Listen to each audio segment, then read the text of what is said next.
You can unlock an amazingly fresh way to enjoy mushrooms in just 10 minutes. Start by slicing the mushrooms into thick pieces.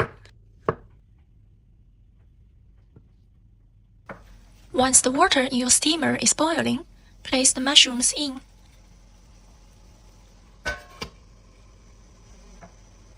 Lightly spray the tops with oil, then steam on high for 6 minutes. This keeps the mushrooms juicy and brings out their natural flavor.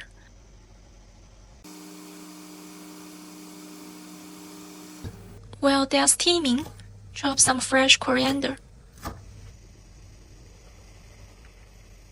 When the mushrooms are done, season with sea salt,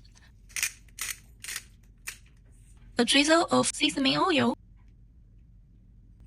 toasted sesame seeds, and the coriander. Gently toast everything together, then pour over the flavorful broth that came out from steaming. Simple ingredients, but they create the perfect balance of savory and fresh.